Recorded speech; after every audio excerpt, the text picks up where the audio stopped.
What's up, guys? This is Jeremy McGrath, the King of Supercross, and you are listening to the Toledo Track and Trail Podcast. Enjoy the show. All right, welcome everyone. Thank you for joining us. This is part one of our summer special series of the Toledo Track and Trail Podcast.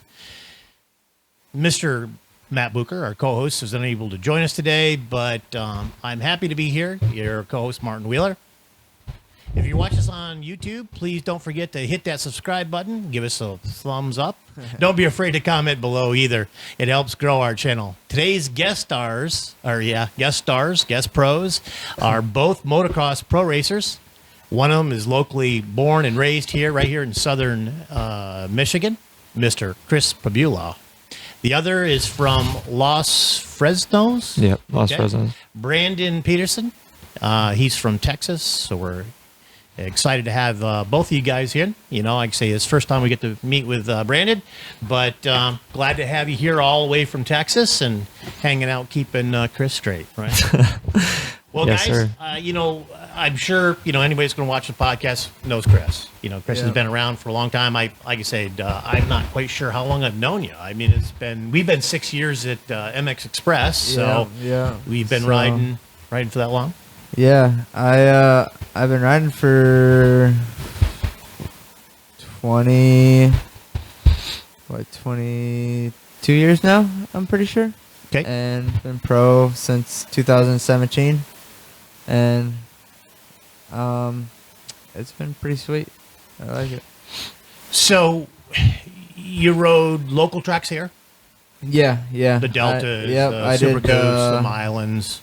When I first started, I rode at Delta and Myland and did the MRA series, which was super cool. Then one of the actual pros' parents came up to my dad and told him, like, hey, there's AMA, a different series that you could go do, and like you should go do Loretta's because he's super fast. And we went and did that. So what age was that? That was at age, I think 7. 7. So Yeah. you're running probably at 7 a 65. Yeah. Yep. 85s? 7 to 11, 65 they had, then 7 to 9, 65. Brand? KTM. KTM. Yep. So have you been KTM all the time? I actually had a KX65, an 06, and I think an 06, yeah. And I didn't really like it, so my dad bought me a KTM, and I've been on KTM ever since. Cool. So speaking of your dad race? Not really. He did a couple 4-wheeler races here and there. My grandpa owned a roofing company, and he started that roofing real young, and I started roofing real young too, and roofing and riding now. Good. So mom, she's into it? Yep, she's into it. A little nervous, but she's into it. Yeah, aren't us all parents watching somebody jump 30 feet in the air? That's crazy at full speed. So you started young. Did you make it to Loretta's? I did a couple times. I did on 85s, I think in... Man, I don't even remember what year. I think 13? No, it wasn't that late. I don't even remember what year I went. So what was your fondest memory at Loretta's? None of them. Every time I went, I crashed or just got hurt right before it, qualified for it, and didn't get to go. So you did race? Yeah. At Loretta's? One time. So the experience of being there, though. I mean, I've been there and not raced. You know, it is an experience being that is the best of the best. Oh, yeah. Basically, your amateurs. Yeah. So it is pretty cool to be able to qualify. I mean, Yeah. It was insane though. It was like the atmosphere because we've done like mini O's and down in Florida, Gatorback, and that was cool. But I've never raced a 20-minute moto like that against that many fast guys. Right. Brandon, have you been to Loretta's? Yes, sir. I've been there 4 times. 4 times. Mm-hmm. And did you have a better experience than Cris? I've always kind of had a little bit of bad luck there. Just crashes or just bike failures. I had a couple good motos, but nothing really to write home about. I didn't get to go to Loretta's till I was a little bit older. My parents, we didn't do any nationals when I was younger, so when I was 18 was the first time I went to Loretta's in the 450A in Open Pro Sport. So, again, what did you feel like when you got to Loretta's? I had always seen it growing up. I'm from a small town, so I'd always see like how glamorous it was, and like seeing all the videos and all the kids I looked up to. I always was like, man, like if I could go there, that'd be so cool. I used to beg my dad to let me go or to take me, and we tried one year, but I wasn't fast enough. So when I was finally able to go and I was there, it was a pretty cool feeling because I was like, I looked up to that race my whole life, and so to finally make it, and then I did it on my own. It was pretty rewarding and just cool to just be there on the gate with everyone. Yeah, and the same thing with us. I took we lived in Arizona for a long time, and my kids were born out that way, and we made our way back home. I'm from Pennsylvania, and that was our first. Once we moved back here, that was our first family vacation. Was Loretta Lynn's.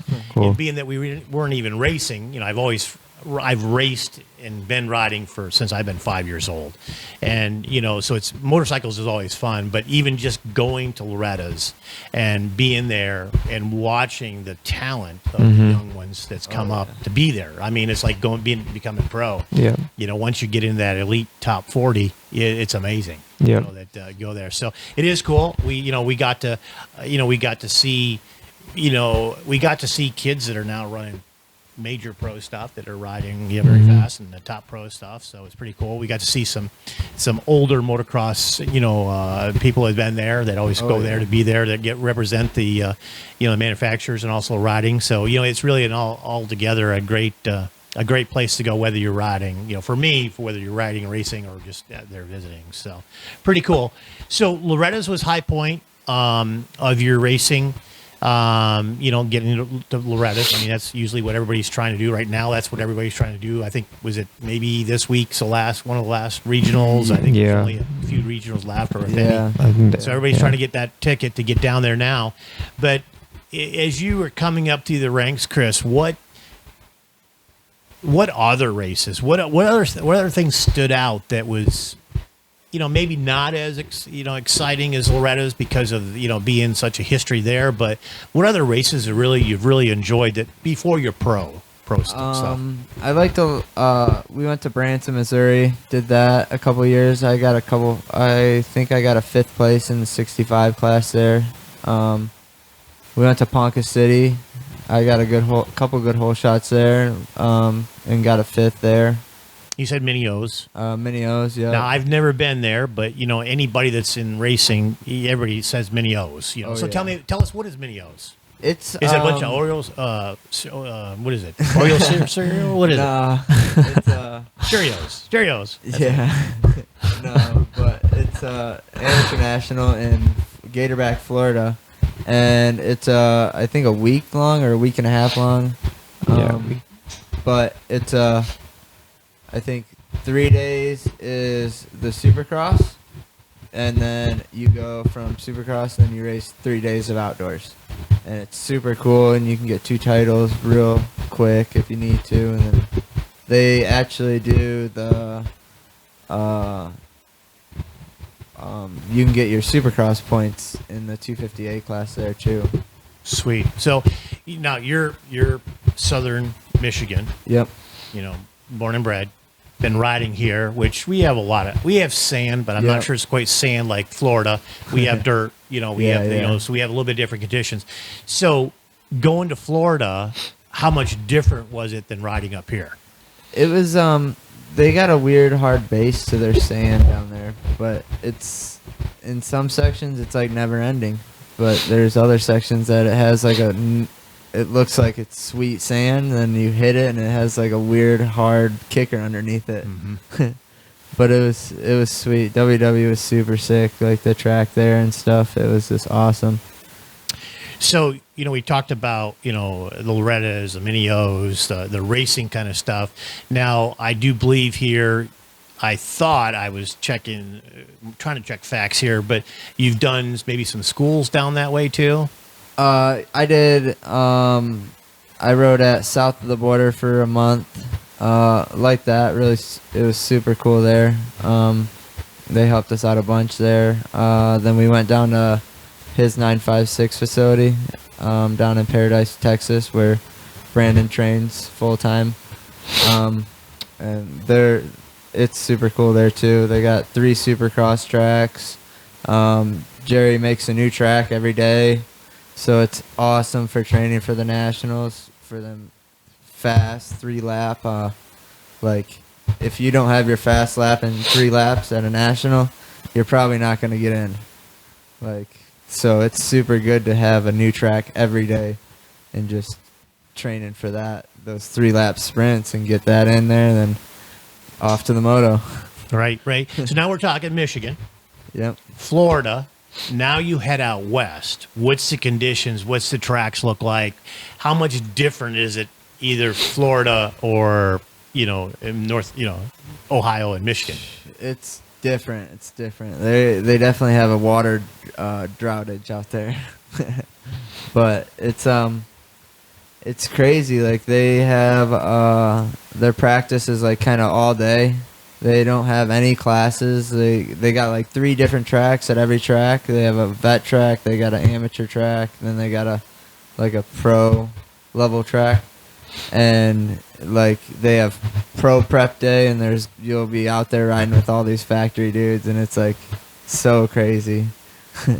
But it's more of in the sand. I'm an Arizona guy. I like I like the Arizona off-road stuff, and what we call sand, like in Arizona, is almost like a granite type of a sand. It's not like what we'd see, like beach sand or sand we have around here. It's a total different.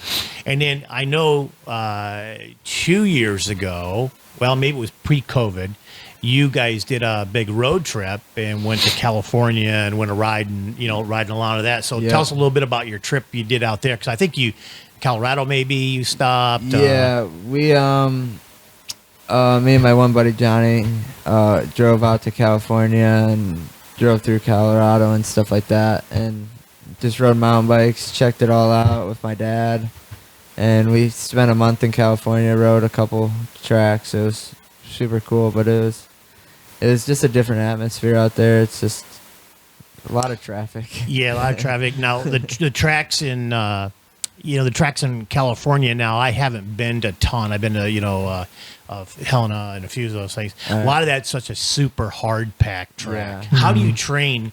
Like I said, you're coming. You are sandy dirt out here. So you are have that, but then to go from that to a hard packed track like they run out there, how much different is that to trying to get used to, where you don't necessarily have the deeper loamy, type thing like a red bud or something like that. So how do you change your mindset to run on a, basically, I hate to say this, I call it the roadway, yeah. But how do you get set up for that?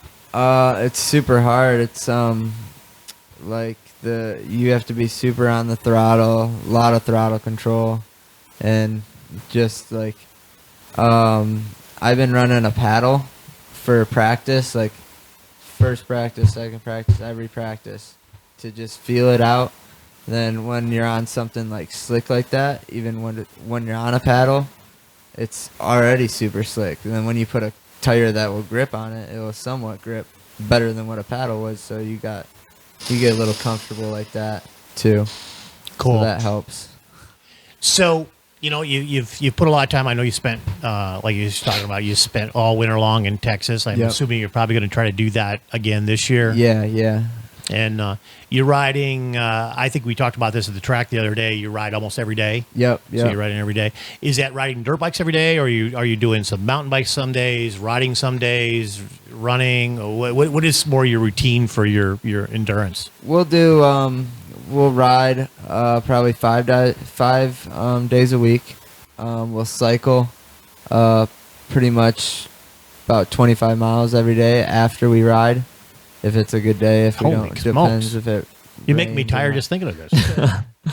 But then we'll have like 2 days of off days during the week. It's probably, and a lot of riders we talk about, I talk to at the track and stuff like that. It's pretty cool because a lot of these young guys are coming up through now getting a pro license and stuff. But one thing that I see that's lacking from a lot of these young guys that want to turn pro and finally get to where they can do it is the nutrition. It seems like they all do good. They're fast riders. What have you done? Have you got into the nutrition side of life now and started getting on a regimen, or is it still where you're like one of those guys can eat anything you want and still have a good time? I usually not good at all. So, but this year she's been pushing me really hard. And she is the boss. Yeah. And her name is Danielle. So she's the one that is making you the pro. It's not you. She's the one that's out there chasing you down. Yeah, she's making me the best chicken I could eat, probably. There you go. We look forward to having Steve Hatch. I don't know if you know Steve or not. He's a trainer. He's been a trainer for motocross, supercross, off-road, and him and his wife have got a nice program now. He's teaching the motocross skills. She's doing nutrition. But that's one thing I do see. I think it's coming to light more. I don't know, the old, privateers in the back of a van in the old days eating hamburgers and hot dogs when they were, going from race to race. I don't know that but it seems like now that's something coming forward. They're saying, okay, I have to have stamina. I have to have energy. I got to, and I can't be down in a Red Bull to get my energy because I get halfway through the race and crash. So it is getting a point where, and I got to believe it's a struggle because none of us really think about good, healthy food. We do think about food that's good. It's not Burger King. It's not this, not that. Yeah. But, we don't really stop thinking about, okay, what are we doing to help our endurance? Our stuff like that. And you see a lot of riders struggle. They're fast and they go good, but they just seem to run out of steam because it's not part of their riding. And I know you're pretty much riding 24 hours a day, or you're motocross 24 hours a day, 7 days a week. Yep. So that's you're getting to that level now that everything that you can do to make yourself faster, healthier, better, I know you're starting to do. So, but it's cool. It's really good. Like I say, I watched that a little bit, as like I say, I'm not a motocross guy. I'm afraid of heights. Yeah. So I get on my motorcycle, I'm high enough, right? I don't need to go any higher. But that's some of the stuff, that, I sort of watch. It's just some of the things I pick up, how these guys are so fast. I just don't understand it. It's just unbelievable how fast these guys are. But, if you're watching any of the guys there, it is a full-time, 100% committed, and, whether it's nutrition, riding, exercising, and all that kind of stuff. So, well, it's great. It's great to have you here. Like I said, we've watched you race. I think you did. Was you doing some of the arena cross stuff? Yeah, I did, back in the day too. Was you doing it when? I did the AMSoil thing. Yeah, I was going to try to think who's the other young man that's up your way. He doesn't ride. Well, he rides a little bit. He had a track at his house over in Ada. Little. Gavin Delker? No. I can't think of their names. But anyway, Brock was racing about the same time. Oh, Eric Barnes. Eric Barnes. There you go. I'm getting old. My memory's going. But Eric, I know Eric was riding. So were you riding about the same time? Eric and Brock and those guys were trying to do some arena cross? I was riding, but I wasn't. I was still on 85s and 125s. All right. Then, but they'd kill it. Like they'd make it to the night show every time, Brock and them. Scary racing. The arena stuff is. For me, insane. we sponsored a couple of riders, and every time I would go, it's like, oh my gosh, just please get through. It's just such an intense racing deal. Now, forgive me. I was trying to go through all the different information I pulled up. Now, did you do fairground racing? Yeah, I did that. I thought you had. I thought Johnny had told me you guys were done some fairground racing. Yeah, I did that Ohio series at OMA. Sure, I think I don't know. The fairground stuff. Yeah. How'd you like that? Now that's cool. That's a cross definitely from arena cross and outdoor racing because it's still one of those build a track in 24 hours and it's usually small areas and pretty intense. Yeah, which they're. We've had our hand at building them, and it is something where can you build something that's not totally crazy, but yet it's got to put on a show. Yeah, and that's really what the fairgrounds are looking for. Yeah, but we did like 4 of them. I think I worked till like I think noon, and I left and drove 2 hours to them and rode. The one we went to, we drove all the way there. It didn't rain. It was supposed to rain, and we were like hoping it'd hold off. Poured. It got canceled. It got delayed. Then we raced it, and the track was like dug into the ground, and there was just ponds everywhere. And it was cool because you had to like ride the edge of the track all the way around it and stay out of the water. It was like an enduro cross race. There you go. Super cool. It's cool. So, motocross, supercross. Are you doing any supercross at all? Yeah, I actually got my 4 points for it. We're still trying to file for my card, but I'm gonna try to do the East Coast 250 for next year's Supercross. Any other venues of racing? So you got your motocross, your supercross. Have you done any enduro cross? You mentioned enduro cross. Have you done any enduro cross at all? I did one at your guys' track at MX Express, which was super cool. Did you get to do anything out west? Because out west is really that's the unfortunate part here. It just hasn't caught on here. Yeah, you have off-road guys and you have motocross guys, and somewhere along the lines, the two can't mix it. They can't mix a little off-road on the track guys, and the off-road guys can't mix a little track stuff on it. So it's really tough. But out west, it's huge. I mean, you talk about indoor, outdoor. I mean, it's really amazing racing. It's really cool, and talk about the skill stuff. But did you ever get to do anything out there? Not really. I used to be okay friends with Zach Bell, and he kills at doing all that now. But other than that, I just did I used to build stuff in my woods out back, and we had I think it was like a 32-minute loop we had, and I remember ripping that on the 65 and the 85 all the time. It was so cool. Well, I'm a big promoter of off-road racing, right? And I've told my kids, and I tell everybody that I do believe that if you are racing motocross, when you have the opportunity to do off-road racing, where you're whether you're off-road racing or off-road riding, the hand-eye coordination, the trails that you're usually on, and especially if you're traveling a number of miles training, it's never the same. Not that a motocross track is always the same in lap after lap, but it does change as it goes through. But usually when you're riding at sort of at speed and off-road, it just changes. Every corner is different. You never know what's there, whether it's an animal or a down tree or ruts or water or whatever. And I do believe that we had Jeff Stanton on, and that's what he likes to do. He likes to go up in the mountains and just go out and kick it in the woods, and just ride the woods. And I do believe it sure helps the alertness of because you can go out through clicking off 25, 30 mile an hour through a single track and just riding everything from holes to rocks to cactus to trees to animals. That when you get on a motocross track, there's nothing there that's going to surprise you, right? I mean, the ruts are the ruts. They will change as they go.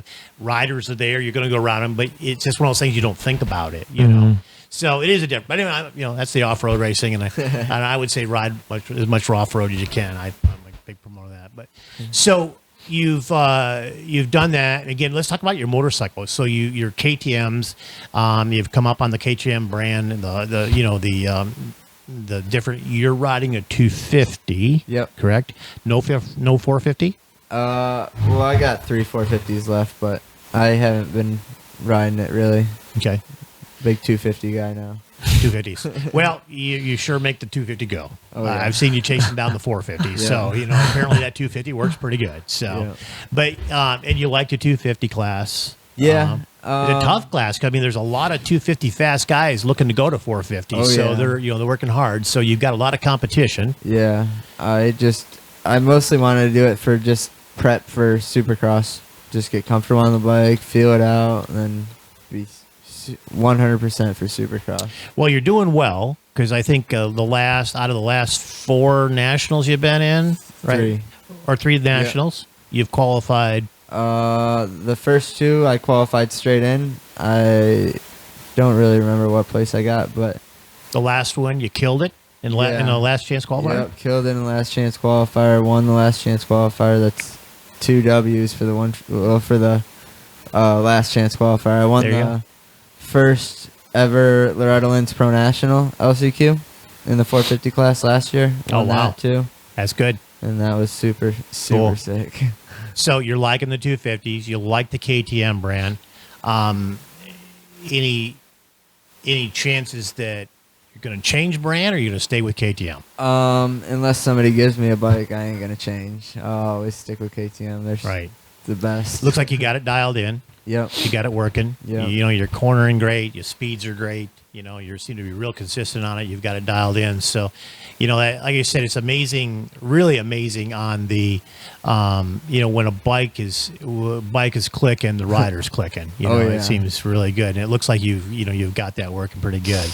Yeah. So tell me what your plans are. So you've got Red Bud next weekend. Yep. Red Bull next weekend. I would say next weekend, 4th of July, because this probably won't get processed until, I don't know that we'll release it on the 4th of July weekend, so it'll probably be the weekend after. I mean, we can, but probably people won't watch it. But Yeah. but it usually takes about a week to get this processed and get through and edit it, all that kind of stuff. So we'll get it. But so next weekend, our 4th of July week or Yeah. whatever, you'll be at Red Bud. Yep. Is Red Bud up towards the top of tracks, or is it a track that you don't mind riding? You got some other ones that more favorite, or what's?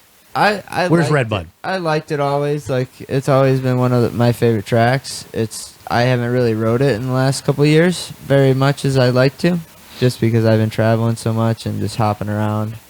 But it's probably like my 5th favorite track.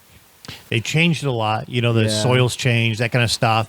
It's grown over the years to handle different menus or venues of racing and stuff. So we've seen from even the time that I've ridden on it, over the few years we've done. We always like to do the vet, vet fest they have up there, the vet racing and stuff. But the the track has changed a little bit. They do a great job up there. They always they do. really put on a great job, take a lot of care into the track. So it is by far, I think, of all the tracks around that that I can think of, they definitely do a great job. I mean, you've got Ironman. I come from the Pennsylvania area, which you've got Unadilla. I don't know if you raced Unadilla or not. Yeah, So yeah. you did it without the rain, or you did it in the rain? I have never raced it. Oh, okay. I tried to race it, but didn't qualify. But I did do it in the rain, and it Yeah. was not fun. Yeah, it's funny because, like I say, I come from that area and it rains a lot up there. So Yeah. Unadilla, every time I ever went up that way, it was always pouring rain. It's like, this is not good. But No. but it is a good track. It's a very good track. And it if was you super fun. Yeah, I yeah. rode it before it started raining, so it was super excellent, cool. excellent. So like I say, you got Red Bud coming up. You race the next weekend, or do you have a weekend off after 4th of July? Straight to Southwick after that. Southwick. Yep. Okay, that's I what I got was a gonna say. couple buddies coming, staying at the house after Red Bud, and then we're going straight to Southwick. Then we'll see what we're gonna do after that. Southwick. What kind of track is that? Sandy. Super sandy. Super sandy. So a Yeah. lot of practice of Super Coops. Yep. Going to Super Coops. Go to Super Coops. Yeah. You get dialed in on that, and then you don't Yeah. know how to ride anything else after you get done with Super Coops. So Yeah. that's good. Move right off into out there to see that. Well, that's cool. And then how many more races after that you'll have? What do we got? We got 6. Nothing like putting you on the spot. Yeah. Cool. There's Millville, Uh-huh. Washougal, Unadilla, Ironman, Budds Creek, Paula, and Hangtown. Yeah. So Okay. 7, I think. Yeah. Cool. So that's you got your work. You got your work for you. Yeah, There's yeah. gonna be work. Hopefully, I got some people taking my bike for the far ones, but we'll see how it goes. Yeah. So, well, cool. So, plans moving forward. What's your plans? I mean, of course, you're gonna race this, and you're saying Supercross. So your Yep. plan is you get done with racing with this, you're gonna be on the schedule for trying to. Yep, to I'm try to do gonna probably Supercross. shoot down to Master Pools and try to ride their different Supercross track every day. Cool. So now the bike that you're riding right now, how much difference is it going to be riding? How much difference what do you have to do different to the bike? I guess I'm still trying to get to. I guess from riding your outdoor stuff to your Supercross. So, are you completely changing out the suspension? Yeah, or, you know? we'll do just stiffer suspension. Get it set up for Supercross. Then I'll move my outdoor race bike to my practice Supercross bike. Then try to find a bike and get that prepped for my Supercross race bike. Well, that's going to be a chore just trying to find a new bike, right? Yeah. I did Yeah. hear today. Jim over at Championship told me that he's got some 22s coming in. Yeah. So he's got some of them coming I in, think which I is got good. my name on one. I guess he said there was a few people that got their names on one, but which you have to because Yeah. the bikes have just not been Yeah, really not been go. really there or anywhere. Like I found my race bike, in what was it? Denton Cycles in Texas, Oh wow! and we're gonna pay like 11,000 for it, and we got it down to like 10,000. So Yeah, they haven't been really really ready to give anybody any really deals. When No, you don't have no. any bikes, you can pretty much sell it for less or more. Yeah. You know, so you're lucky to find a bike. Yeah. and you're really lucky to get a deal on them. So that's cool. So again, you do your Supercross. How long do you think? How long you can try to ride it out? Gonna just keep riding until you just decide to. we've been kind of get married? talking about it. She's sleeping over there. Oh, She yeah. didn't even hear that. Yeah. We've been kind of talking about it. Like I got like a good. If 3 years goes good, I got like a good 5 years. Cool. But if it third year starts like not improving at all, and I'm not really doing very much, we'll probably cut back on a lot of it. But try for 3 years hard.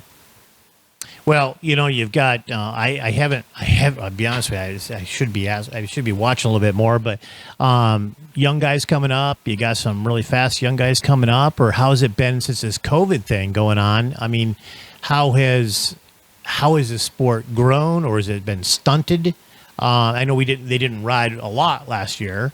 So, what are you seeing in the young ones that's going to come up and give you competition? I feel like it's slimming down with the kids coming up, the faster ones at least. But I don't even know who's really coming up. That's outrageously fast. Well, it's good for you. It's bad for us as track Yeah. owners and Yeah. and salespeople that's trying to sell it. Yeah, it is. But hopefully it doesn't. I think it's a great sport for the family, the kids. Yeah. Like I Oh, said. yeah, for sure. I mean, a lot of sports. Really, when you think about it, how many sports is the family involved in? Yeah. You can play tennis, softball. It's you out on the field. It's Yeah. you on the court. But when you go there, and I've seen some pictures, or I've been there where your dad is there. He's out Yeah. there twisting wrenches, and Yeah.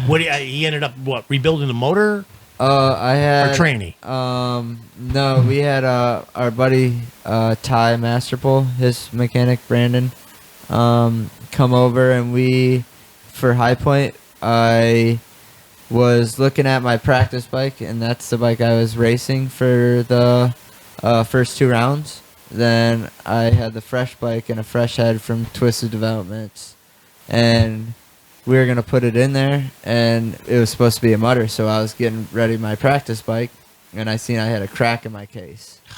So we were like, oh man, all right. So we started working on my race bike, getting that ready, and it started up at 2:07 in the morning. Yeah. We got the bike running, and then I think went into the camper, took a shower, and went to bed. I think my watch said I didn't even get 2 hours of sleep, so I sent it on 2 hours of sleep out there. Yeah, on a fresh bike, and I saw that on Facebook, and I saw of course your mom is real. She's right on there giving everybody updates back here what's going on. So like I said again, it's such a family sport because like I say, your mom's updating us that may not be seeing. We don't see a lot on TV. Yeah, we see we see your name. Yep, and they usually catch the first 5 guys. Yep. Even if there's the best racing on the back half, you never really get to see that. So she's always been great updating that. And doing all the stuff. Like I said, the pictures of your dad out there too. He's out there, twisting wrenches and getting things done and fueling. And he's such a family sport. Oh yeah. And you say it's just so it is something. In me, I like I said, it is something great because like I say when my kids could go play softball or whatever, and I'm not involved. I can scream and yell at the umpires, but really I'm not there helping them. It's not we're not doing it together as a family. No, so my dad was there with us the whole step of the way, helping out, getting that bike ready too, and it was. That's a great situation. Family effort there. Yeah, absolutely. So you plan on for the next 5 years racing hard, doing some good 3 stuff. hard. If it goes better, 5 hard. So good. So we know what your plans are. Your plans are going back to Texas again this winter. Yep. Going to hang out with this guy. Yep. And tell us a little bit about this guy. Where'd you find him? Did you just driving down the road one guy and he was riding up in a field somewhere on his dirt bike? And you pulled over. Hey, I ride dirt bikes too. Yeah. What happened there? No, we were at Master Pulls and I think we Pressure washer. Yeah, the pressure washer. No, we were at Top Golf the first. Oh yeah, Top Golf. That's right. Yeah. Then that doesn't sound like any motocross track that I know of. Yeah, no. No, we got invited to go to Top Golf. Me and Danielle, and then him and Ty showed up, and a bunch of other people from the facility, and we were there for like a week. Then we left, went to South Carolina, down to Florida, then drove back to Texas, and he. My power washer stopped working and he was like, yo, you can use mine. I was like, lifesaver. So we've been pretty good friends ever since. That's cool. So you practice with him out there and that kind of stuff, and so now he's out here visiting you in the great state of Ohio. Yeah. We'll take and let Cris take a breather for a moment. We'll ask you a few questions, but right now let's take a break. All right, we're gonna jump over here to Brandon. He's been so patiently waiting to tell us all about his pro motocross. So you're 3, 4, 5 when you started racing, or? Yeah, 4 years old. When I got my first dirt bike, my mom had trouble getting pregnant with me when my dad and her had got married. So when 4 years later, she was in Arizona and she wasn't feeling too good, and she went to the hospital and they said that she was pregnant. So when she called my dad to let him know, she was like, I think we're gonna need to get a PW50. So that was kind of the first kind way. Of mom you want right there. Yeah. So it was kind of like in the cards since the very beginning, and when I turned 4, they got me a PW50. So she's thinking, before you're even here, she's thinking bikes. So does that mean they might have been in the sport at all? Yeah, it's kind of crazy because my dad rode in the farm fields just out in the country, just messing around, making his own tracks and stuff. My mom was never in it. She just would ride with my dad because he had a bike when they were younger.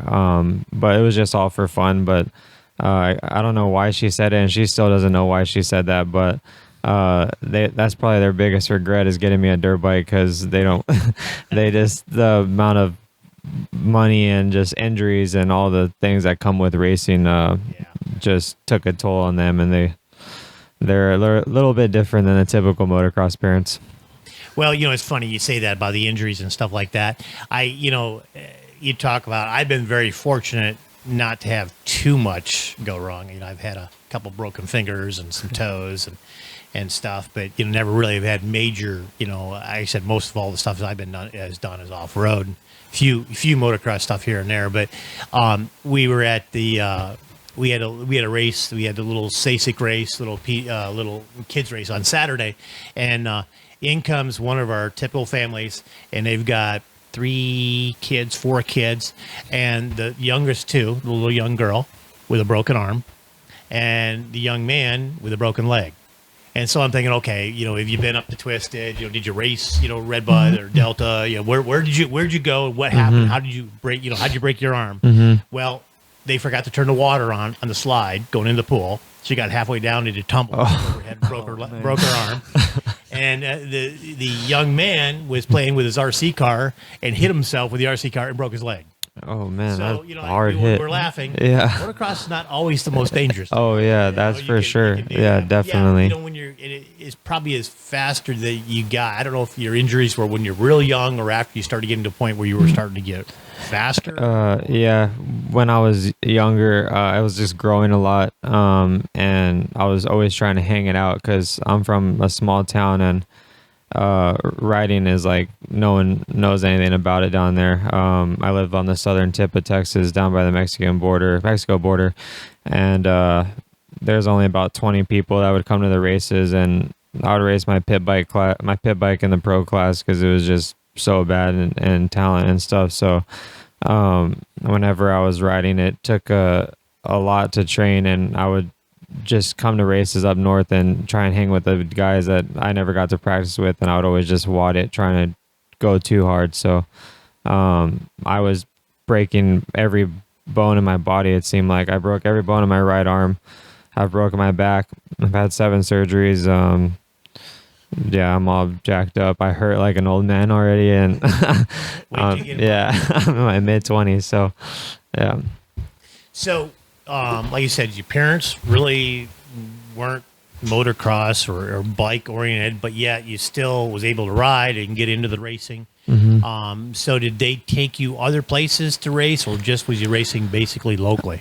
So my dad, him and his brother and my grandpa had a construction company, so he had heavy machinery, and we had a little property behind our house about a mile away that he made a local track for all these people to come and ride, and it was never prepped or anything, so he would take me out there a couple of days a week and we would practice, and I played basketball and baseball, soccer, track growing up. Like they always pushed like kind of just doing everything for fun, but school was the main importance, like education. And so when I was 13, I just really fell in love with riding. Like I just really wanted to ride, and I wanted to do this for a living. And so I would just always like, take me, please, like let's go. And so they would take me to just local races down in Texas that were, in Houston, which was like 6 hours away. So being able to just go to one of those races was a big commitment because my dad was working all the time, and my mom, and just the money it would take to get there because I have a younger brother, and we didn't really know what we were doing. So we spent too much trying to like have like a good situation, and we could have done it a lot easier, but we didn't really get serious until I pretty much left my house and I was able to do it. But we went to Ponca City, we went to Oak Hill, and we did those a couple of times while I was growing up, but not until I was 18 I was able to take myself to Loretta's and go to the Canadian Nationals and just do everything on my own, because it's always been a dream of mine. So I took full advantage whenever I was able to like kind of take control of my riding career. Well, that's cool.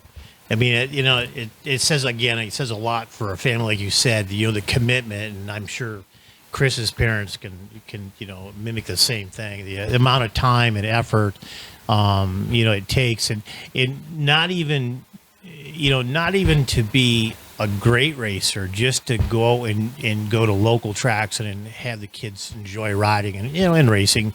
How much of time when he thinks about that, but the amount of time prepping to get ready to go, get the bikes ready, get them serviced, get to the tracks, and usually either you always notice that either they drive all day, get to a track, and then race, and then drive home, or they're spending 2 days there. You Yeah. know, which, if your parents are working, 2 days is a lot because it's usually 2 days that they needed to be doing stuff at home or whatever. So it is such a huge investment on a parent. So you can, like I said, it's so, like I said, such a family oriented deal that when that time is spent, it's all, it really takes everybody hands on deck to get it. So that's, that is definitely, something very special. So you got your pro license when? I got it in 2019. 2017, I went to Loretta's and I was going to go pro after that. And I ended up getting hurt at Freestone because I was going to I decided to do one more year as an amateur. And whenever I was at Freestone, I ended up getting in a gnarly pile up on the first corner. Just chopped my leg super hard, started bleeding internally, and was in the hospital for a week on just pumping drain tubes, like blood out of my leg. And my parents were like, dude, like, you're done, like, you need to go to school, like, I'm sick and tired of seeing you in the hospital. And I was like, well, I'll go to school then. And it didn't take much. Like, parents sold my bikes, I think, like in a month, and they had said, you're going to school. And so I literally went from riding dirt bikes and chasing it and doing my own thing to going to school. And so when I was going to school, the first 3 months in, I just felt like so different. Like, I didn't have like that feeling in me. Like, I felt weird. Like, I felt like something was missing. And I was like, you know what? Like, I'm going to do anything I can to get back into it, and I'll pay for everything. Like, I can do this. So I worked 2 jobs, and I would do my friends' homework and whoever I could do to make money. And it took me about a year and a half, and I saved up to buy a 450. I went to Loretta's one more time, and I was going to school and doing that. So I was like, all right, well, I went to Loretta's while going to college and having to work and all this stuff. So I'm like, if I could just do it full time, like, let's see what I can do. And so I dropped out. My parents were really unhappy about that. And I told them, like, I'm paying for all this on my own, and this is what I want to do.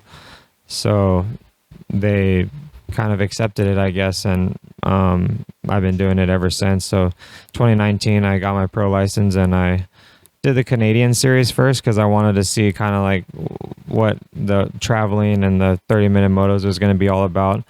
And I was supposed to do the last 2 outdoors, which would have been, I think, Unadilla and Ironman. And then I broke my ankle in Canada, and so I had to drive all the way down here and just rehab and stuff like that. And then I was like, all right, well, I'll just save it for the next year. So last year was my first year doing the pro nationals out here in the 450 class in the States.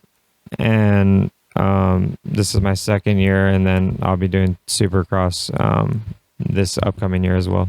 So was you racing with Mike Gillespie? Yeah, I did. Yeah, him and Phil Nicoletti. He raced last year, didn't he? Yes, sir. Yep. I was gonna say I thought that's where he was going up that way.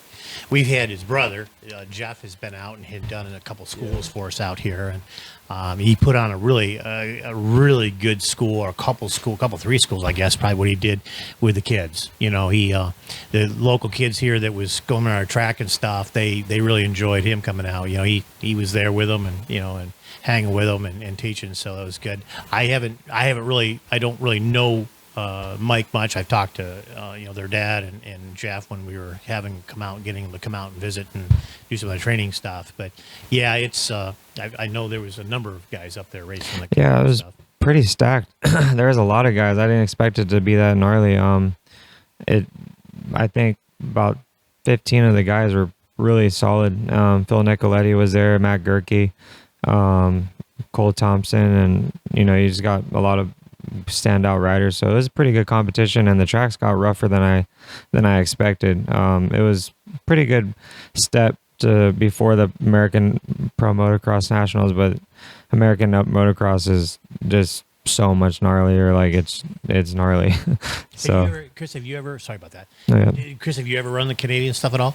I didn't once in 18. I did the Walton one, or I think that's what it's called. And I did pretty good. I qualified like 21st or something. Like, I didn't have a very fast lap time. I was like rolling around the track. Then first moto, I think I got a flat tire. Then second moto, I was running like 12th. Then I lost my drain plug out of the bottom of my engine. Oh. And KTM has a super cool thing. When your bike starts overheating, it'll turn off. But I didn't know it was because of that. I thought I stalled it. So I'd be in 12th place. I'd lose like 6 spots. And within that lap, I'd get back up to 12th place. Same spot would die on me. And then I'd lose 6 spots, and I'd get back up to 12th. And it was running really weird, and I pulled into the thing, and I had no oil in my bike. It was just smoking out the bottom. It was not good. Wow. I don't want to jinx you. You know, you talked about having quite a few injuries. Yeah. You've been fairly good on the injury side, haven't you? Yeah, I've been pretty good. I had a really bad, didn't even crash in 15. I was at Soaring Eagle Casino, and I just tried a freak quad and just cased really bad. Shattered my left ankle and broke my right tib fib. I had like 5 surgeries total on both legs, and it was like rode one time in 6 months, then I didn't ride again for like another 6 months. And so you learn pretty quick, get off those stupid quads and go back to motorcycles. Yeah. Not to say anything bad about four-wheelers. No, it was a Supercross quad. Oh, okay. So you're on a bike. Yeah, and I Not tried for and I came up a little bit short, and I was on outdoor suspension. It was just not good. Yeah. Wow. Yeah. Wow. Well, so your plans, you're out here. How long are you out here right now? I'm out here till Millville, which I guess is 3 weeks. Right? Yeah, 3 weeks. And I've been having a good time out here. I went and rode your track, and we went to Delta. And then Chris has got really cool dirt in the back of his yard, so we haven't been able to ride it yet, but I'm looking forward to that. And then I've been having a good time riding the tracks around here. They're really fun, and the people here are really cool too. So it's been a good summer, good change of pace from the Masterpool facility. And that facility is amazing in itself as well, but it's just cool to kind of switch it up sometimes. So, but yeah, I should be here for those 3 weeks, and then my plan is just to do the rest of the outdoors and just start getting ready for Supercross and for this next year. Cool. Well, we hope to see you back over to the MX Express. We always like to see different riders come out, and really appreciate you guys coming out. You know, it's always open to you guys to come run at any time. I'm usually there doing something on it, but for sure. But yeah. So, I probably ask both of you. Chris first. When did you feel that you were, at what time or what made you feel that you were fast enough to really start going out and playing with the national boys, the pro life stuff? 15, I started riding again, and I unfortunately broke my ankles. I put a real halt on it. In the start of 17, I started going for my pro card, really hard pushing for it. I got all my points, and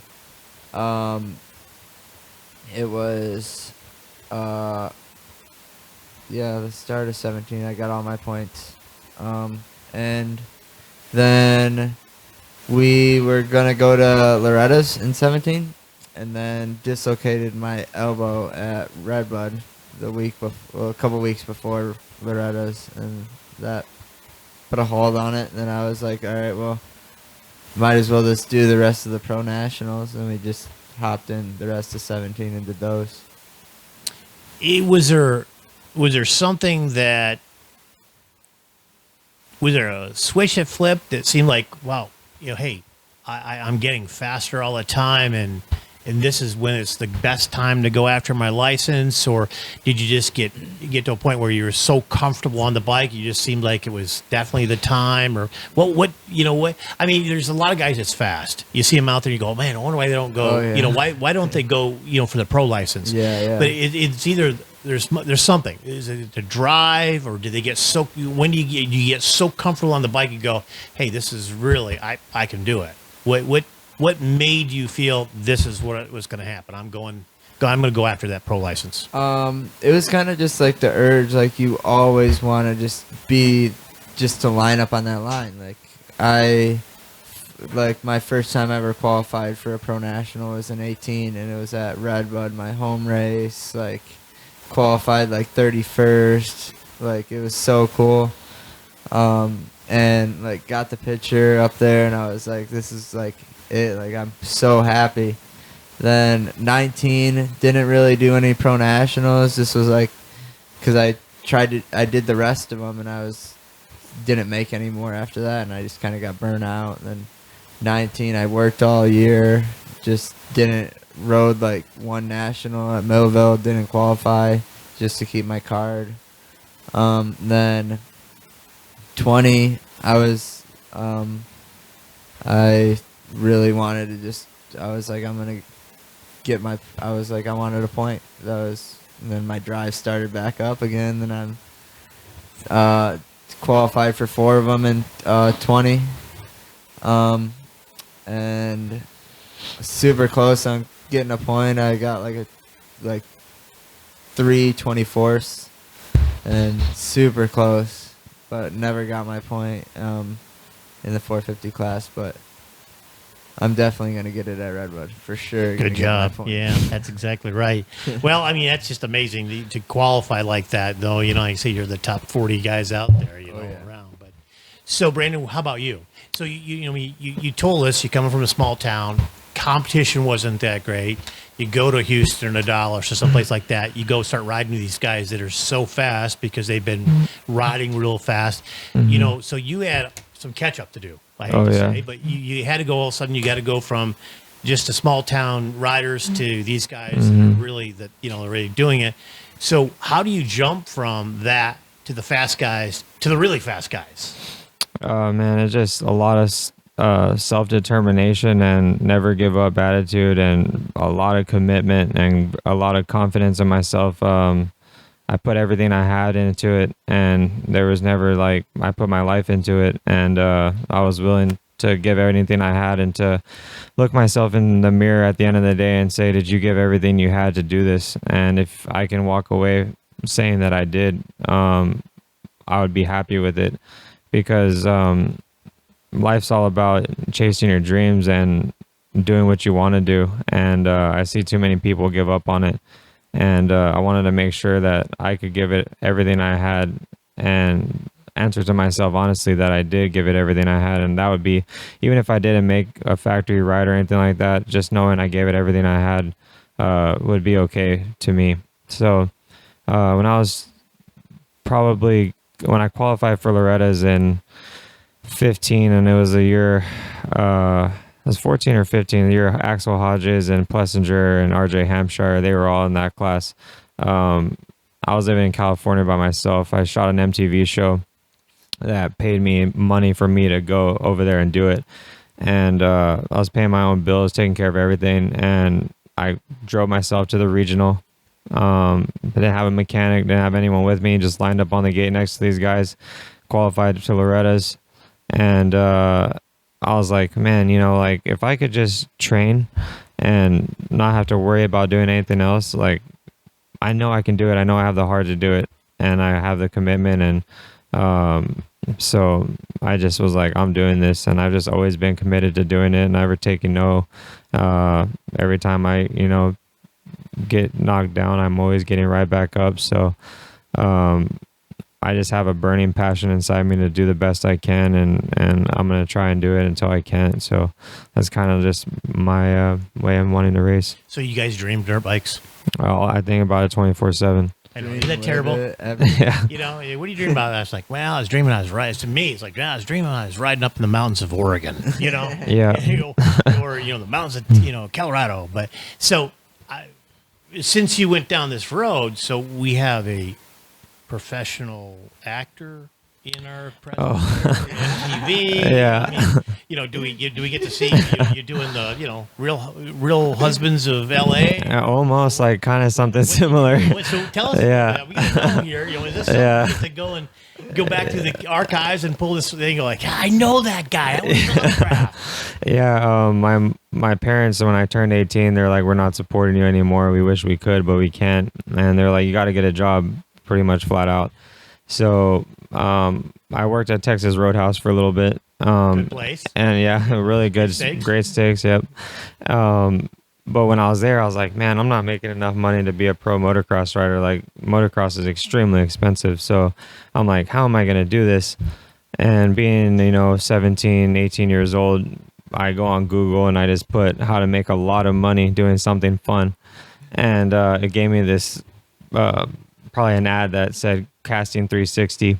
You can be an extra in a movie for $500. And I was like, I could do that for sure.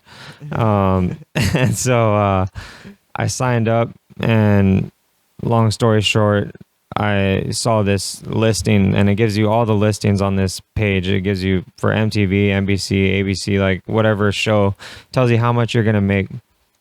And I saw one for $7,500.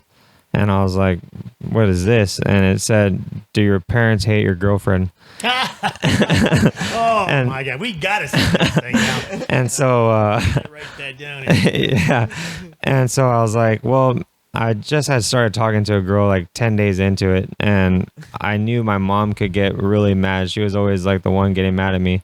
And I know what TV wants. They want drama.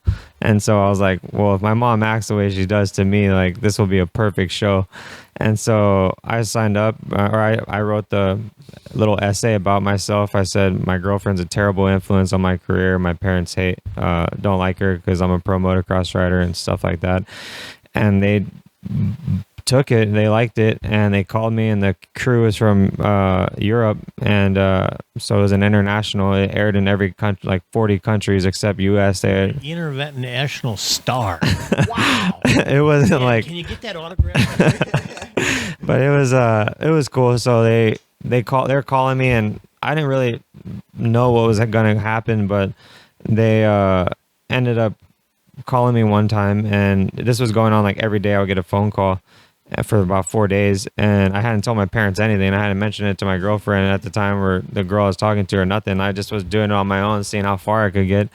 And one of the phone calls was like, hey, is it okay with your parents? Like, do they know what's going on? Can we talk to them? Like, can we make it for sure? Because we're going to fly out from Europe tomorrow to go see your house and see the surrounding location. And I'm like, oh yeah, call my house phone. So I hung up and I ran inside. I told my mom, I said, there's going to be a director calling you right now and say you hate Gracie, say you hate that she's a terrible influence, bad, like just trying to scream out everything before they call, and before I could know it, the phone's ringing. And my mom's like, goes along with it. And sure enough, they flew out the next day and ended up coming, and they talked to us, and they liked the area that I'm at because I live close to a beach, so they said they could shoot something pretty cool there. And about I think a week later, we had about 12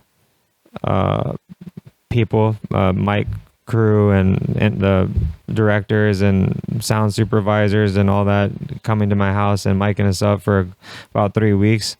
And we shot an hour-long show, and we got the headlining show. So they put us on billboards and stuff in Italy and Germany and Brazil, and it was pretty cool because I'd have people from all over calling me and messaging me. You talked about you talked about your mom.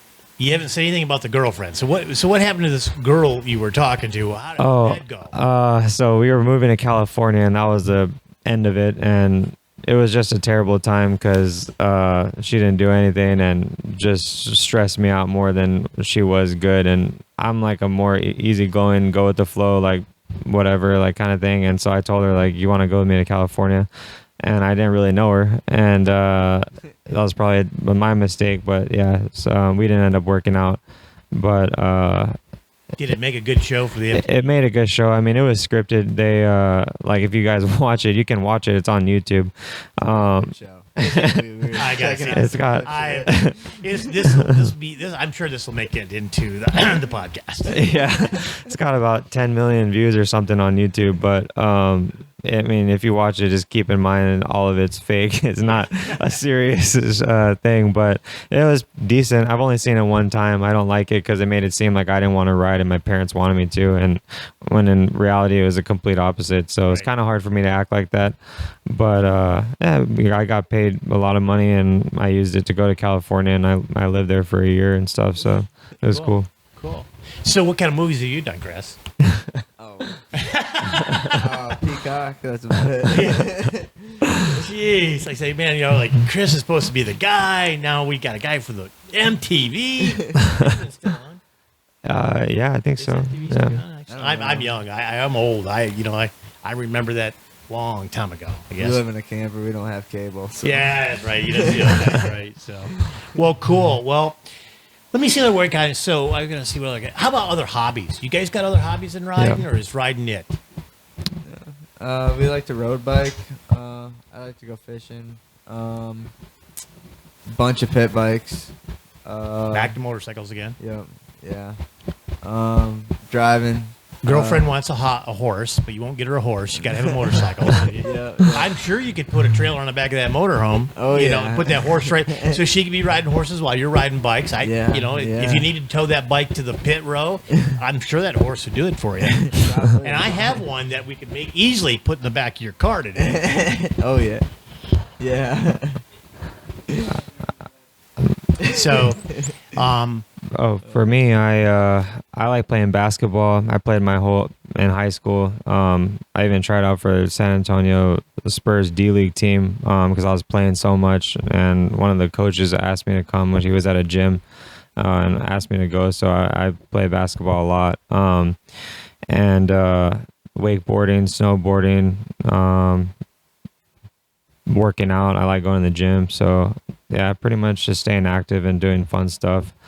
I like adrenaline, so anything that's like really fun and like gonna spark your endorphins, that's my thing. favorite track?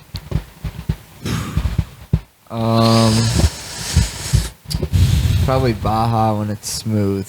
When it's smooth. Yeah. Okay. WW Ranch for me. Okay. Yeah. National track? National track?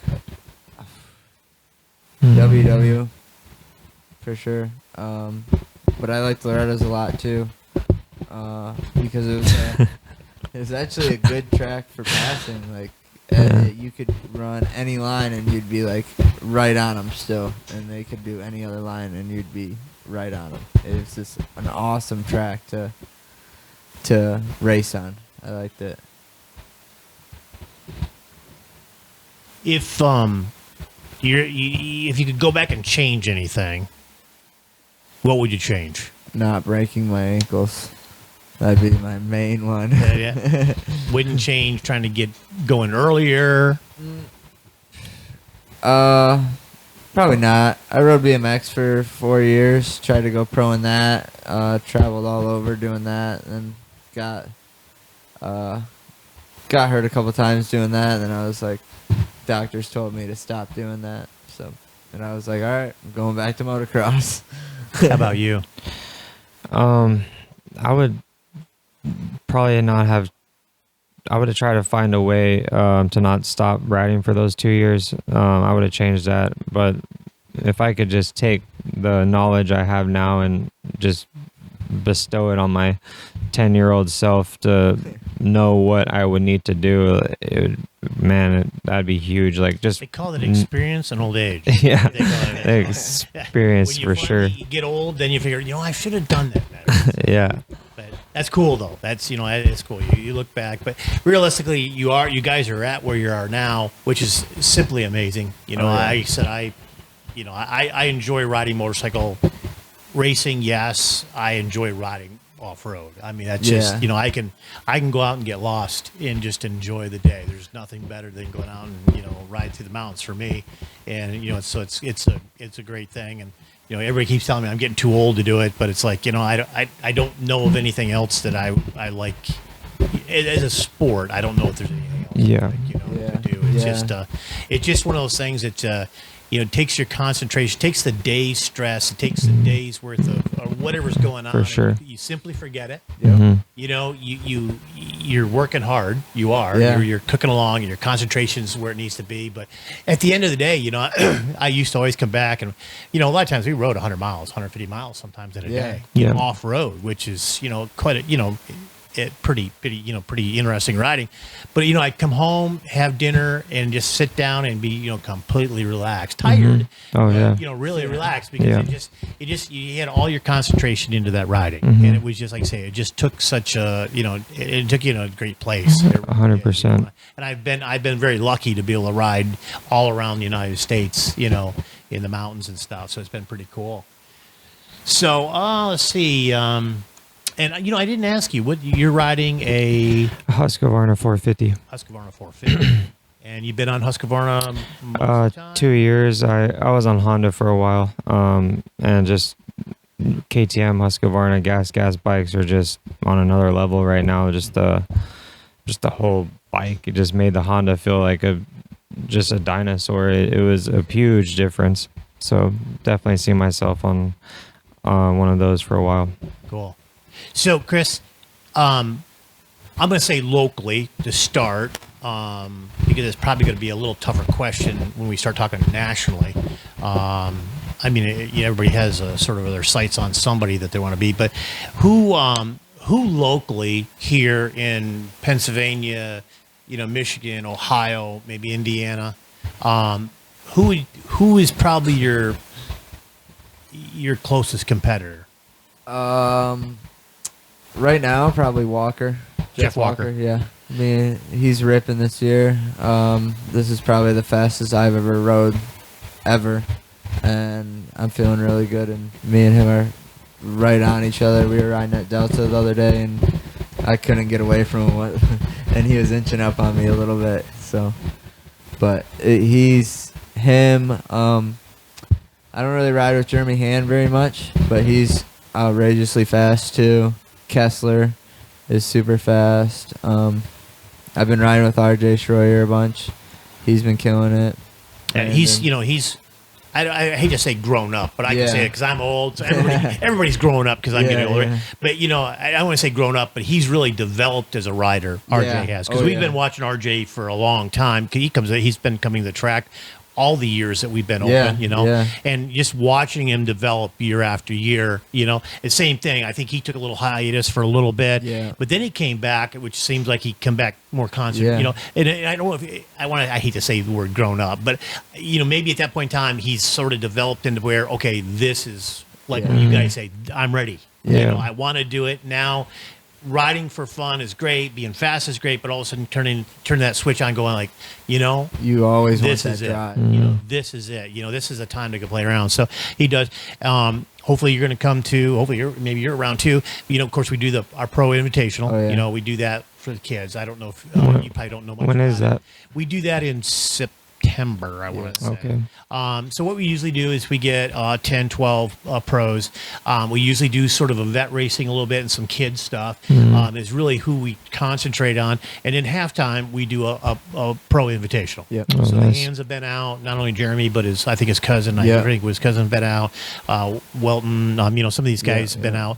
And so we, it's fun because we try to promote.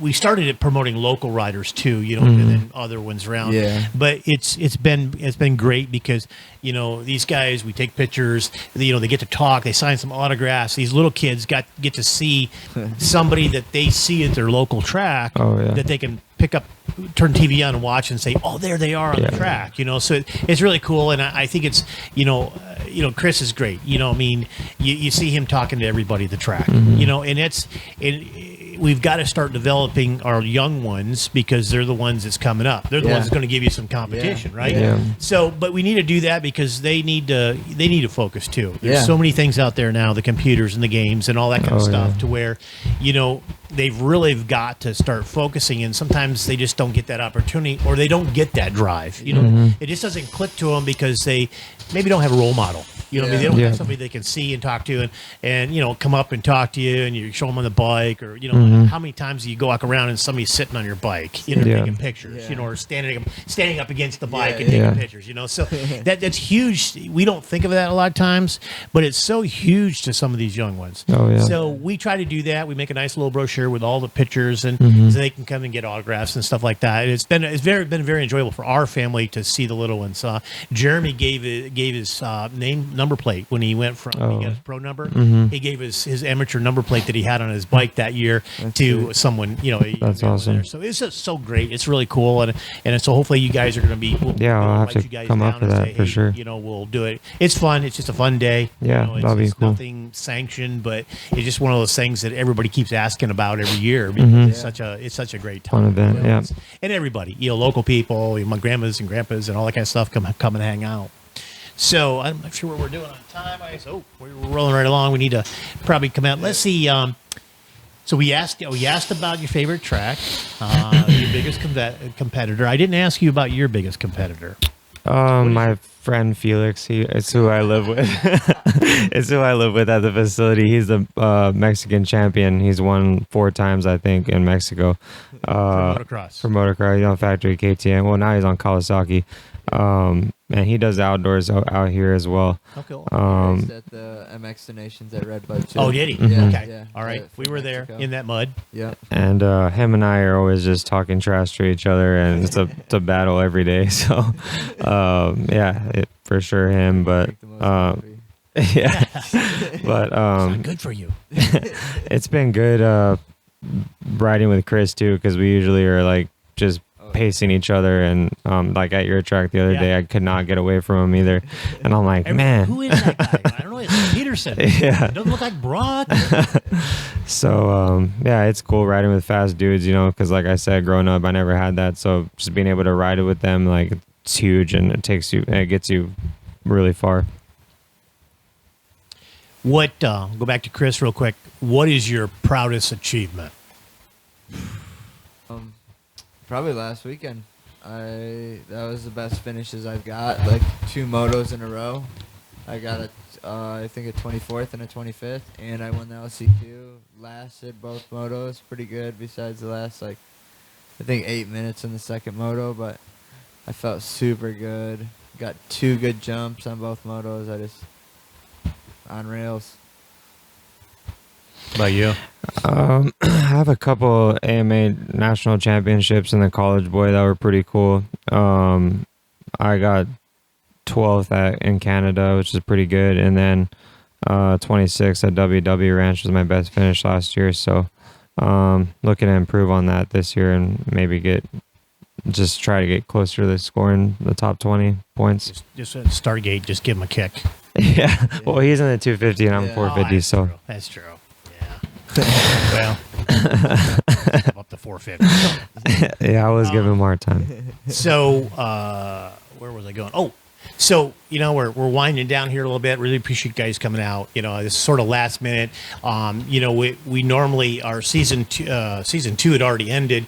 Usually in March we are May. And then we normally take June and July since so much stuff's going on. We usually take that off and don't really do any filming, and then we start back up usually in August. But we got talking about, a lot of things are happening. Of course, COVID was such a huge thing last year. So we really, we started this podcast because of that, because everybody's getting stir crazy, and we wanted to just talk about the riders, as the riders didn't have a chance to do a whole lot. But we also wanted to, get it out to people to understand that there's a lot of fast riders here in our area. There's over 15 riders in our area that I was just telling make it in. Cris that the talent here in Ohio, Michigan, just at a local track is higher than it is in Texas compared to like a local track. So there's a pretty good amount of good dudes out here. Like, they know how to ride and stuff. So that's what we sort of wanted to spotlight, because I say, everybody gets to turn TV on and see the top 5 riders, right? Yeah. And so you see them, and everybody's rooting for the top 5, Yeah. But you look at it and say, okay, the top 5, you may have a couple good battles, but when you're really, if you're able to be at the track, Yeah. and forget about even the top 10 possibly, But from 10 on back, you look at men, there is some amazing racing. Oh, yeah. Just absolutely fantastic racing.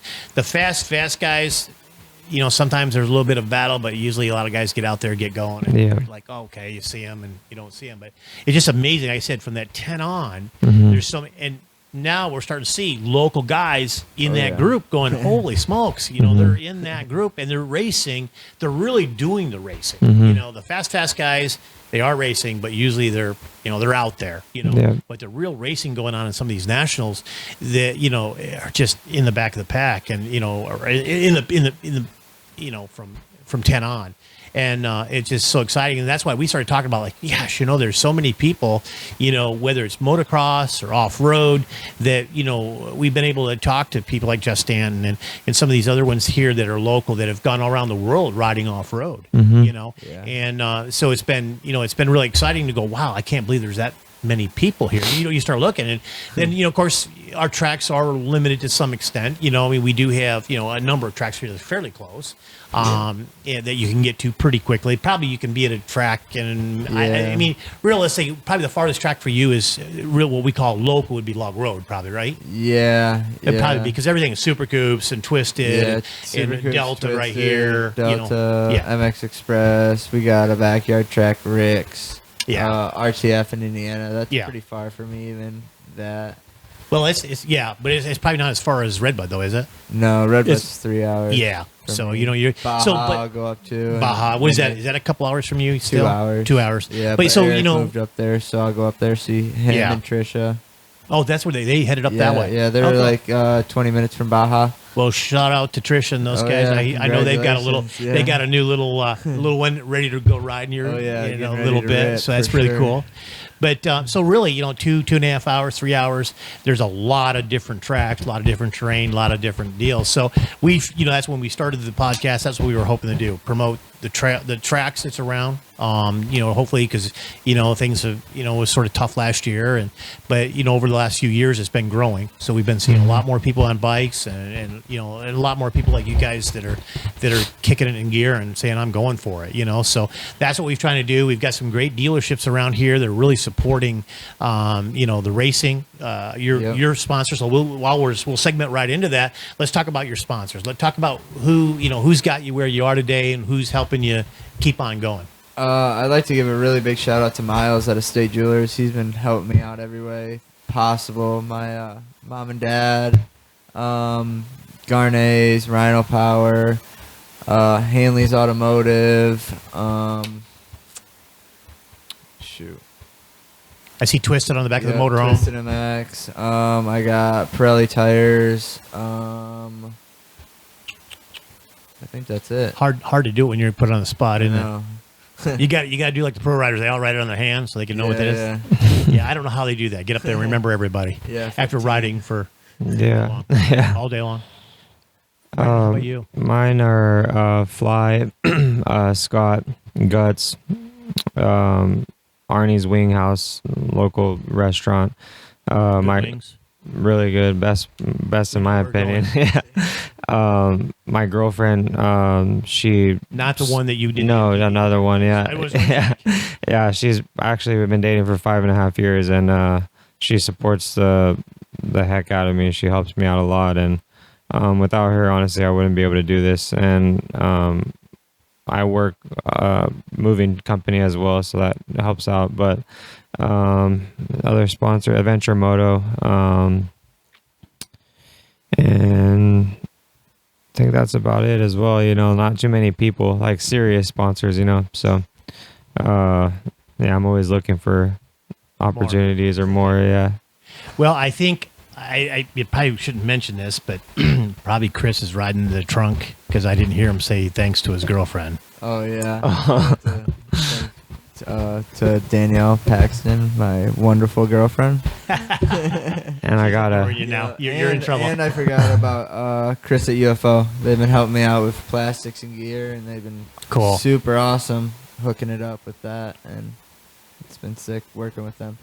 Well, again, we like I said, it was cool because really your podcast today was something sort of a special podcast we were kicking in, in the summertime, which is something new we didn't ever done. But like I said, you guys, Cris for sure is made a big splash here in the last month, and so it's like, man, do we wait for for season 3 to start and get him in here? But we thought, man, we gotta get him in here before the season starts and do that. So we really appreciate both of you guys coming down and all your support. Thanks for coming out and hanging out here and making funny faces at you while you're trying to be serious. My chauffeur Zach Wentz. There you go. There you go. The manager Zach. Does he do your mechanic work too? Or? He's our manager.